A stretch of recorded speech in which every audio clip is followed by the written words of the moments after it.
Hola, bienvenidos una vez más a Voces Trans, un espacio creado por y para la comunidad LGBTQ+, y trans en Venezuela. En esta oportunidad tenemos como invitada a Stephanie Herrera, quien es la coordinadora del Centro Comunitario Pedro Cerolo acá en Caracas, Venezuela. Bienvenida, Stephanie. Bueno, muchísimas gracias, Jonah, por invitarnos a tu espacio. Ya lo conocíamos y teníamos muchas ganas de venir y bueno, hablar un poquito de lo que estamos haciendo. Qué bien, me alegra que de verdad nos hayan contactado. Y bueno, nada, ¿cómo te sientes por estar aquí en este espacio? Bueno, contenta porque a sabiendas que en este mundo de mediatización y de los nuevos espacios que se han abierto y donde tenemos la oportunidad de ir, de asistir, de contarnos en espacios que no tienen censura y que van a ciertas comunidades que por ahí a veces anteriormente, históricamente, fueron como bastante rezagadas, excluidas. Entonces ir a estos espacios como que nos pones muy contentes. Ay, me alegra de verdad muchísimo. Mira, vamos a empezar desde lo más básico, porque yo soy bastante ignorante, inclusive sobre la historia de Pedro Cerolo. Quisiera primero preguntarte cómo nace la idea del centro comunitario, qué es y quién es Pedro Cerolo y por qué deciden colocarle este nombre.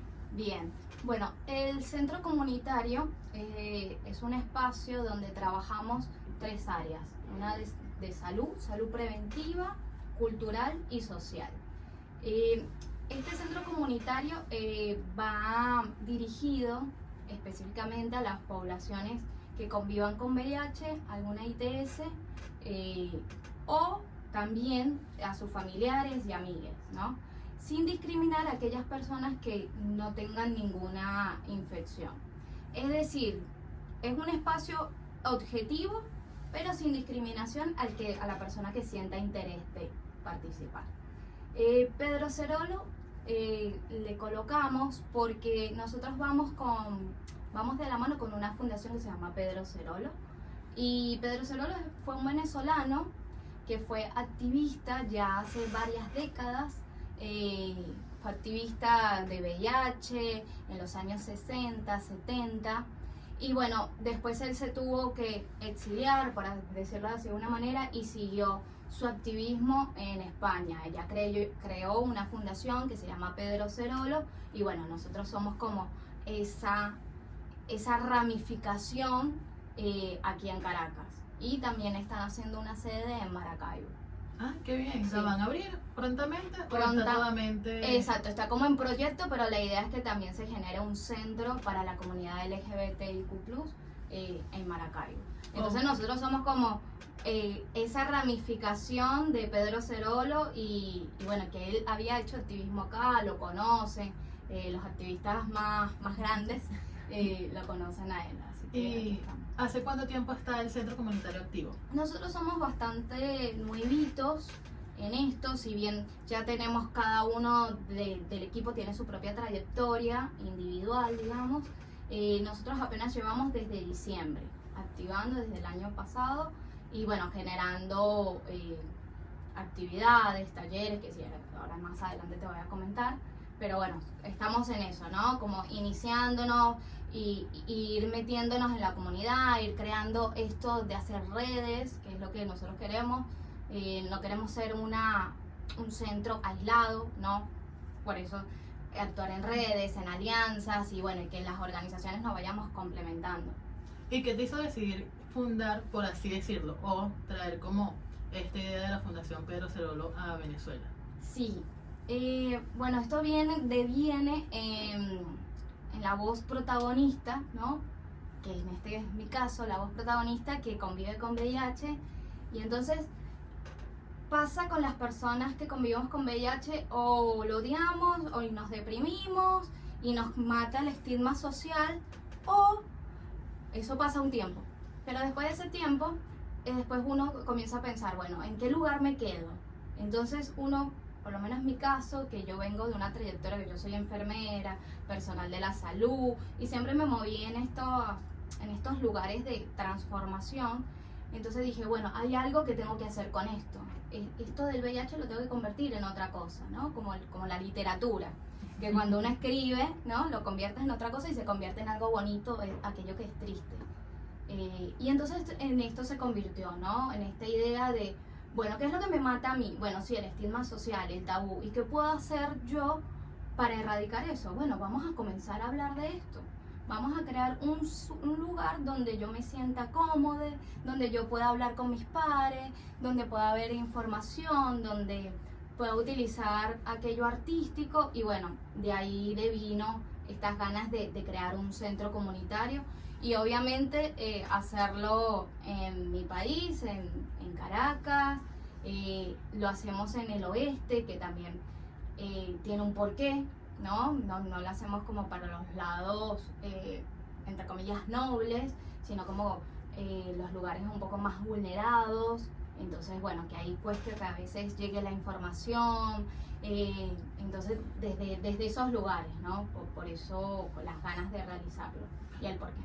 Y cuando hablas de que trabajan con personas que conviven con VIH, ¿a qué se refiere eso? Bueno, persona que convive con VIH es la persona que tiene un diagnóstico positivo de VIH. Eso, ¿no? Que conviven es que tiene un diagnóstico positivo de VIH. Ok. Y no necesariamente tiene que ser, perdón, como la población también es más amplia en relación a personas que tienen como situación de riesgo y cualquier persona que esté como interesada en saber, o Sí. directamente nada más hacen trabajo con personas que conviven con VIH. Sí, nosotros queremos, o sea, el centro está pautado o armadito como para las personas que tengan VIH, ¿no? VIH o alguna infección de transmisión sexual. ¿Por qué hacerlo en este marco? Porque uno dice, bueno, pero ¿por qué solamente personas de VIH? Es primero para quitarle ese poder. Mientras uno más hable de VIH le restas el poder, ¿no? Entonces, por eso decimos así, pero la realidad es que es para todos, para todos. ¿Por qué? Porque la información, mientras más se ramifique, entonces muchísimo mejor. Y obviamente puede ser que yo tenga un amigo, un familiar, ¿no? Y por eso le damos también como la entrada a otras personas. Pero si queremos comenzar a hablar de personas que convivan con VIH, porque aparte que es una infección crónica y entonces se va a vivir en el tiempo y queremos erradicar esta cosa de quitarle el tabú a la palabra, ¿no? Restarle ese poder estigmativo que, bueno, lo padecemos desde las comunidades trans, de las comunidades homosexuales, lésbicas, desde hace ya muchos años históricamente, donde uno pareciera que lo tendría que tener acá, ¿no? Claro, Entonces, sí, bueno, hay como un doble estigma, ¿no? Porque sí. convives con VIH y al mismo tiempo eres parte de una disidencia, eres LGBTQ+. Exacto, es distinto a que una persona quizás heterosexual lo viva. Sí, esto es más, mira, por ahí hablaste de personas de riesgo. Ya, por ejemplo, Ajá. actualmente nosotros no hablamos de personas de riesgo. Hay comportamientos que son de riesgo, pero ya no hablamos de personas, ¿por qué? Porque no le ponemos clase a las personas. O sea, ya el homosexual, como se decía antes, ¿no? No, de per se, porque sea homosexual, no es que es de riesgo. Hay comportamientos que lo pueden tener heterosexuales, transexuales, cualquier identidad, pero hablamos de eso, del comportamiento, como, bueno, no tener relaciones sin preservativo, sin protección, compartir jeringas, ¿no? En ese caso. Me parece muy interesante lo que dices porque creo que parte de esto en Venezuela poco se habla. Y siempre queda como dentro de un mismo círculo, ¿no? Personas que igual conviven con VIH y que por situación de vida tienen que informarse, pero para la población general no. Por lo menos yo como persona trans no conozco. Y trabajando con personas trans que sí conviven con VIH, pero desde otras perspectivas, a nivel educacional, a nivel como ocupacional y demás, más no directamente en temas de salud. Y te hacía la anterior pregunta para entrar ahora sí en los servicios, saber cuáles son los servicios de salud que ustedes brindan. Sí, nosotros tenemos 3 áreas, ¿no? Entonces, en el área de salud tenemos testeos de VIH, que son pruebas rápidas, y de otras infecciones de transmisión sexual, como hepatitis, sífilis. Eso lo hacemos totalmente gratuito. A partir de que se les hace la prueba, bueno, son diagnosticados y por ahí después En caso de ser positivo, se les hace todo el, ¿cómo se llama? El trayecto, como para que vaya al médico, al lugar, reciba su tratamiento, etcétera, etcétera. Tenemos esa parte y después tenemos una parte de consejería, que ahí hacemos, tenemos un psicólogo que da sesiones, tenemos grupos de apoyo que lo estamos armando. Esto porque cuando recibes un diagnóstico te quedas ahí como, ay, ¿qué hago? O me morí, se destroza la vida, porque lamentablemente, por ejemplo, la imagen del VIH ha sido históricamente deprimente. Las películas nos trajeron mucho eso, Hollywood trajo mucho eso, de que si recibías un diagnóstico positivo ya no iba a ser una vida, entre comillas, normal. Entonces la idea es eso, bueno, después que recibas tu prueba rápida y en caso de que sea diagnosticado positivo, ahí ya tenemos el área de consejería, que no se te destroza el mundo, sigue y sigue fantástico y capaz mucho mejor porque es más empoderado, ¿no? Entonces de ahí vamos a la consejería y también tenemos un área dentro del área de salud de talleres formativos, que ahí es donde entramos a esa población que son docentes, que son estudiantes, universitarios. Nosotros, por ejemplo, vamos a las universidades y hacemos conversatorios, no hacemos esto de sesiones educativas, sino bueno, vamos a charlar de VIH, vamos a charlar de infecciones de transmisión sexual, que saben ustedes, y así tenemos varios talleres, como cómo migrar con VIH, talleres de adherencia al tratamiento, qué es el VIH y las infecciones de transmisión sexual, etcétera. Grindr y redes, estamos hablando, ¿no? Justo se me ocurrió eso. La inteligencia artificial también, estamos buscando también cómo atraer también a las personas, porque ya los talleres que estaban, por ejemplo, a veces en nuestra época que nos llamaban la atención, no es la misma generación. Claro. Entonces ahí le vamos colocando un poco con las nuevas tecnologías. Y con respecto, disculpa que te interrumpa, con respecto a la confidencialidad, ¿cómo lo tratan? Sí, la confidencialidad es única, por ejemplo, cuando se hacen las pruebas diagnósticas no se pide nombre y apellido, ¿no? Y nosotros trabajamos el centro comunitario desde un lugar seguro, protegido. Por ejemplo, no damos la dirección a Voz Populi, sino siempre que nos contacten. ¿Por qué? Porque a veces uno quiere contarlo y a veces no, y está en total derecho de no develarlo, ¿no? Como cualquier cosa en la vida. Entonces la confidencialidad obviamente que persiste y es acompañada también, eso es importante decirlo.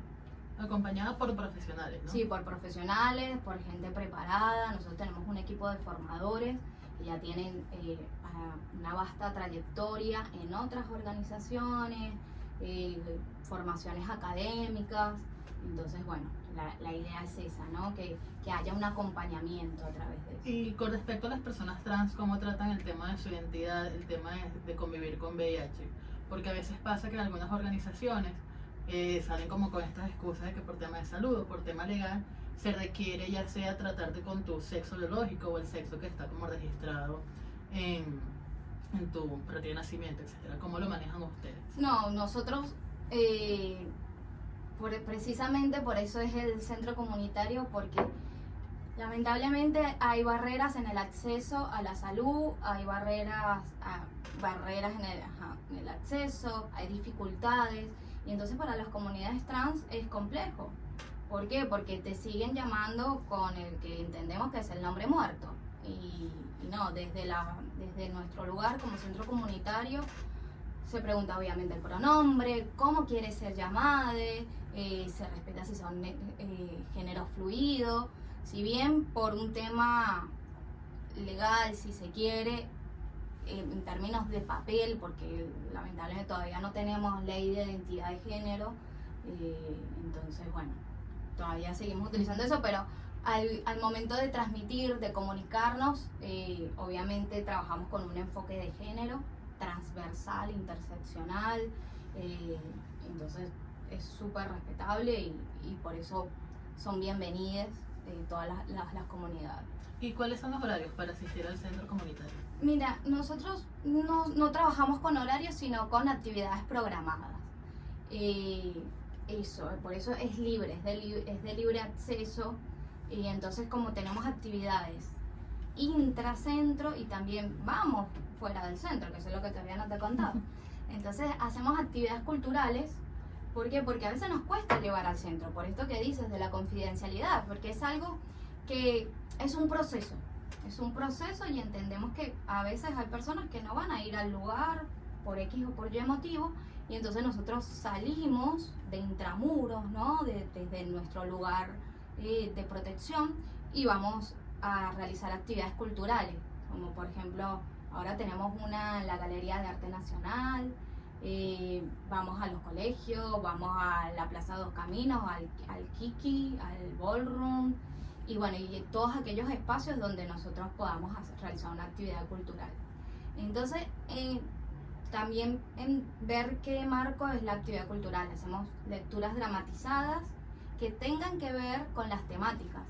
Estamos haciendo un ciclo de rescatar a artistas trans de Latinoamérica, por ejemplo, Susie Shot, Pedro Lemebel, García Gámez, que es un artista venezolano que hace obras de teatro. Entonces, bueno, estamos en ese proceso también de acercar la literatura y bueno, y de ahí vienen todas estas actividades culturales, ¿no? Poemas, espacios de modelaje. Es muy de lo que la comunidad nos vaya diciendo. Bastante digamos. integral. Sí, bastante integral y muy de la escucha. Después tenemos otro espacio que son los talleres artísticos.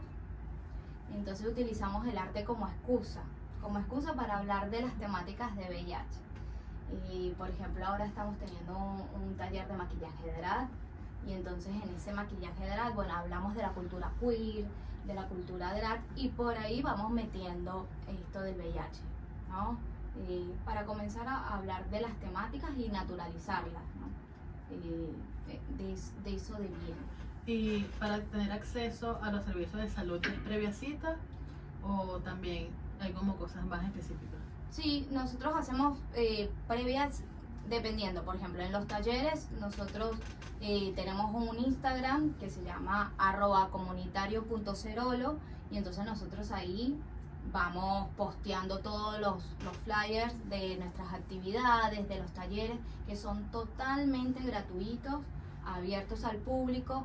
Generalmente los estamos haciendo los sábados, por una cosa de accesibilidad, y que son los días que la gente mayor puede. Y también a los colegios, a las universidades, vamos, obviamente con previos arreglos. Eso. Y con respecto a la consejería y a los servicios de psicología, atienden de forma online, porque por lo menos a mí a veces me escriben personas de las regiones. Yo soy de Falcón, Sí. entonces como saben que soy de las regiones y también viví cierto tiempo en Aragua, pues me piden ayuda, como que bueno, estoy aquí, no consigo a ningún psicólogo que sea LGBTQ friendly, o inclusive médicos que tienen que hacer atención online con respecto a los exámenes que tienen, porque en sus ciudades no consiguen personas sensibilizadas. Exacto. Bueno, justamente adheriendo y apropiándonos de las nuevas tecnologías, sí, hacemos consultas online. Hay un día, generalmente son los jueves, pero bueno, la idea es que nos escriban con el Instagram que tenemos, y yo les voy a dejar después un teléfono para que nos escriban. Y sí, bueno, nos preguntan también de otros lados, y bueno, y la idea es aprovechar el recurso que tenemos y que no se quede solamente en el lugar presencial, sino también online, y esto para las personas que son foráneas. Igualmente vamos a abrir también talleres online, porque siempre nos dicen y nos quedamos como con las ganas y decir, ay no, es presencial, pero la verdad que bueno, vamos a hacer jornadas al menos 2 veces al mes de jornadas online, y la consejería está. O sea, está disponible para cualquier persona que la necesite. Exactamente. El recurso está, y bueno, y la idea es utilizarlo. Es totalmente gratuito, insisto, Y no hay que tenerle miedo, ¿no? Porque a veces uno se pone como, ay, si voy a terapia es medio que estoy loca, loco, ¿no? Entonces no, a veces hay ciertas dudas y cierto nudito ahí, y a veces no es lo mismo charlarlo con tu amiga de confianza o con algún familiar, sino buscar esa ayuda profesional que te va a dar sencillamente herramientas, y es probar, capaz me engancho y me gusta o capaz no. Pero que esté la herramienta nos parece fundamental, y que esté el acceso, y sobre todo que sea gratuito, ¿no? Que no haya ningún aporte de la persona, porque hablamos de personas que por ahí no tienen, ¿no? Así que eso nos parece fundamental. Con respecto a las edades, ¿atienden solamente a población adulta o también atienden infancias y adolescencias? Mira, nosotros atendemos a adolescencias tardías, por así decirlo, ¿no? Mayores de 18 años, adultos y vejeces, obviamente, pero tratamos que sean mayores de 18 años. En caso de, porque obviamente puede pasar, no sé, chiques de 16 años, 17 años, que vengan con su padre, con sus madres, entonces pueden asistir al centro, entonces son obviamente invitados.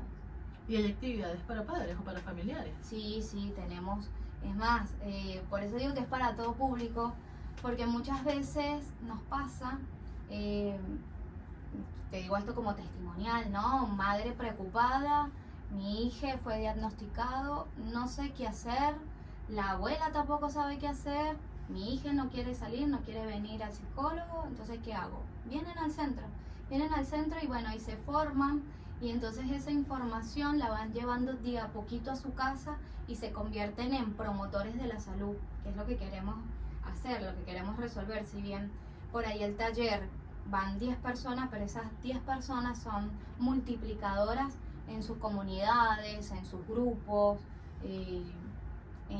dentro de su localidad. Entonces, por eso es importante, digamos, ¿no? Y quisiera hacerte ahora una pregunta más personal. ¿Cómo tú ves la situación de las personas que conviven con VIH en Venezuela versus tu experiencia en Argentina? ¿O no estabas, disculpa que te interrumpa, o no estabas directamente familiarizada con la comunidad? Sí, mira, tenemos que hablar como desde varios lugares en relación al VIH, ¿no? Como hay un lugar científico, desde la ciencia, que bueno, desde el sur, digo desde Argentina, están bastante actualizados, y aparte de actualizados, sensibilizados. Aparte, bueno, Argentina es un país que a vistas internacionales nos lleva como decir lamentablemente una morena, ¿no? En relación a ley de educación sexual integral, ley de identidad de género, ley de hormonización asistida, etcétera, etcétera. Entonces desde los científicos sí, está muy adelantado. Acá hay personal altamente calificado, lo que pasa es que los protocolos lamentablemente siguen siendo bastante arcaicos. Y sabemos de médicos que están muy sensibilizados y hacen como si fuese el currículum oculto, ¿no? Como lo que hacemos detrás de la mesa, y nos saltamos algunos pasitos. Pero bueno, en esos términos, lamentablemente sí estamos como que un poquito con los protocolos medio arcaicos, ¿no? Nos pasa. También, bueno, con el tema de los antirretrovirales, que son las organizaciones quienes las buscan, los gestionan. En eso también hay cierta complejidad acá en Venezuela. Y en relación al estigma, bueno, sabemos que Venezuela sigue siendo un país bastante patriarcal, todavía sigue rigiendo el patriarcado, lamentablemente, pero bueno, ahí vamos.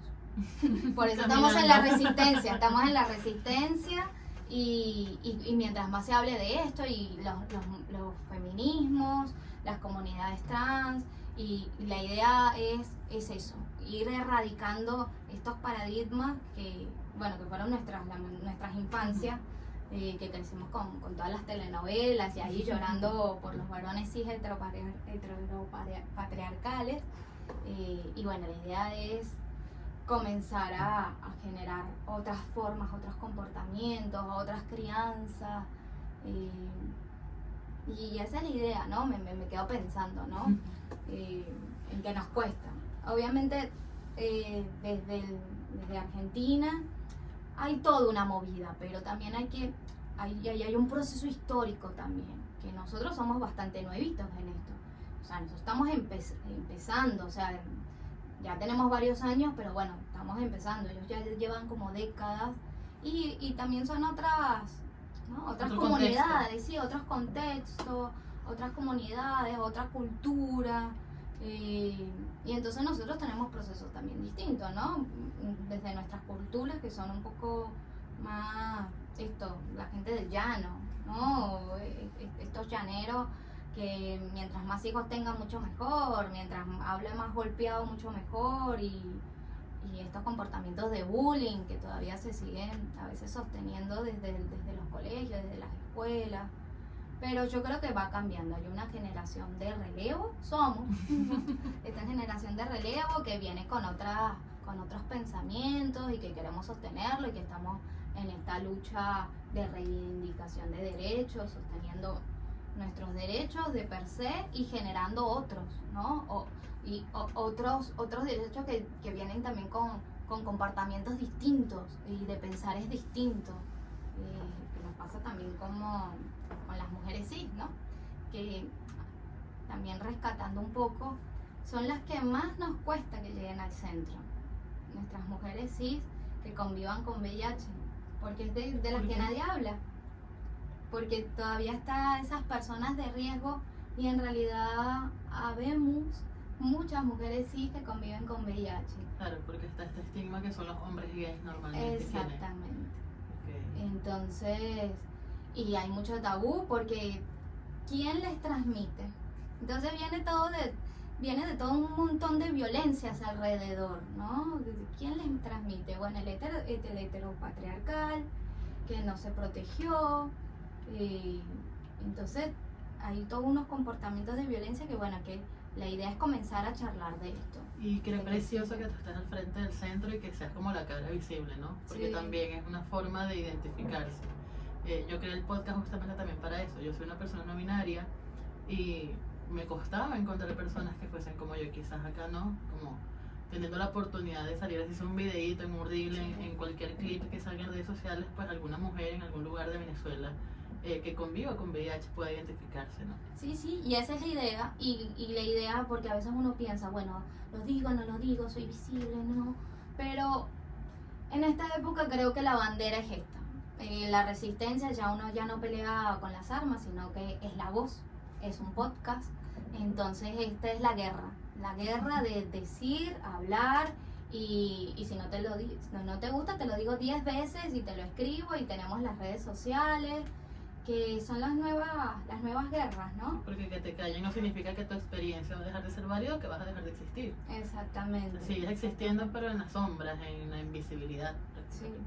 Y esa es la idea de este centro comunitario, rescatar esas voces que por años fueron invisibilizadas y que por años también, y lo siguen haciendo, que otras gentes sabrán hablando de nuestras vivencias cuando somos nosotros quienes tenemos que hablar de lo que nos pasa. Y deberíamos nosotros ser protagonistas de lo que escribimos, más personas visibilizadas en los medios audiovisuales, ¿no? Entonces por eso también esa parte artística que convocamos, ¿no? Que nosotros mismos comencemos a hablar de lo que nos pasa y no dejemos que otros hablen sobre nosotros, ¿no? Sabes que en estos días creo que estaba viendo como unos talleres ocupacionales que ustedes tenían, no recuerdo si era barbería, genuinamente no recuerdo si eran ustedes. Fueron unos flyers que vi. Y quería preguntarte cómo viven ustedes el acceso al trabajo y cómo el centro comunitario puede apoyar a las personas a que por lo menos consigan un oficio o que descubran algún tipo de ocupación que puedan ejercer. Sí, nosotros justamente, bueno, en los talleres de creación colectiva, que así les llamamos, vamos por esto. Bueno, capaz no, pues suelen ser talleres cortos, no les damos una salida laboral completa, pero sí, por ejemplo, reforzamos. Por ejemplo, estamos haciendo maquillaje drag y si bien no es que van a salir como los grandes maquilladores, pero bueno, cómo es la técnica, de qué deviene, cómo, qué hacer, a dónde puedo ir y sobre todo ese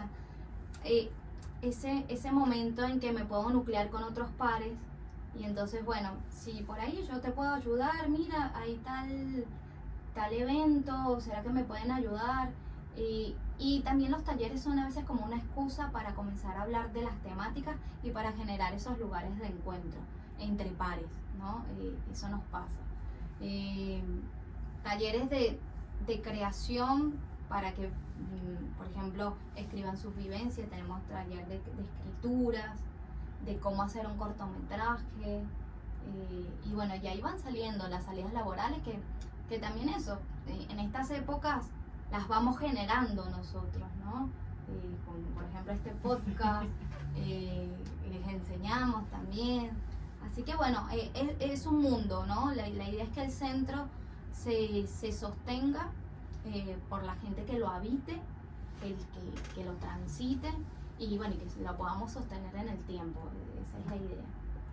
Entonces nos habías dicho que tus redes sociales eran las del Centro Cerolo. Sí, @comunitario.cerolo, nos consiguen en Instagram, en Facebook y también les doy un número para WhatsApp, que ahí tenemos nuestro Sí, grupo de de todas WhatsApp. formas, en la descripción de este video o en nuestras redes sociales lo van a poder encontrar de todas formas. De verdad que te agradezco muchísimo haber participado de este podcast, de este episodio, y estoy muy agradecido porque venía como con pocas expectativas. Quería saber qué hacían, realmente no los conocía per se, o sea, he escuchado de ustedes, he trabajado con personas que están como en convivencia con ustedes, en algunas actividades, hemos colaborado, pero no he estado directamente involucrado, ¿no? Porque mi trabajo es un poquito más como detrás de bambalina dentro de la organización donde trabajo.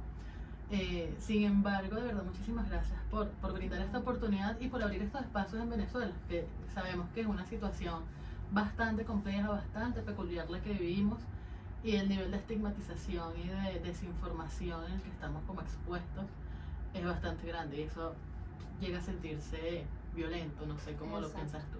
No, sí. Justamente el porqué de hacerlo acá en Caracas y traer estos lugares de acompañamiento en los tiempos tan hostiles que a veces estamos viviendo, y por eso también pensamos aparte de hacer los talleres formativos de salud, también pensamos en hacer actividades recreativas, ¿no? Que son nuestros talleres de creación colectiva, porque también hay que entretenerse y hay que transitar los lugares más difíciles desde el lugar más amable también, ¿no? Entonces las artes en este caso nos ayudan a transitar y nos causan ese efecto terapéutico, ¿no? El baile, la danza, los medios audiovisuales, el canto. Entonces desde lo emocional no quedarnos con solo eso, sino poder transformar esas emociones en otra cosa, y entonces y ahí ya comienza a ser como mucho más bonito, ¿no? Qué bien. Más esperanzador. Qué bonito, de verdad, qué bonita reflexión. Ya para finalizar, ¿qué le dirías tú a una persona que convive con VIH o algún familiar que tiene a alguien cercano que convive con VIH? ¿Qué le dirías para que se acerque al centro, para que comience a informarse sobre el VIH? Sí, y bueno, todas aquellas personas que sientan alguna duda en relación al VIH, modos de transmisión, qué significa esto de ser indetectable, intransmisible, y varios vocabularios que por ahí no sabemos o nos queda esa duda. Importante acercarse al centro, hablar con los pares, y para un diagnóstico positivo, lo único positivo es lo que te va a venir a suceder. Entonces, el diagnóstico positivo ya no mata, eso es importante. Ya no tomamos las AZT, que eran como las 30 pastillas que antes se tomaban. Ahora el tratamiento antirretroviral suele ser una pastilla o dos, sí, con escasos y a veces nulos efectos adversos. Así que hablar de VIH es hablar de vida, de una vida que está por seguir, y que solamente por ahí me tengo que tomar una pastillita y punto. nada más. Y solamente, obviamente que hay que protegerse, hay que seguir hablando de PrEP y PET también, tratamiento preexposición y posexposición.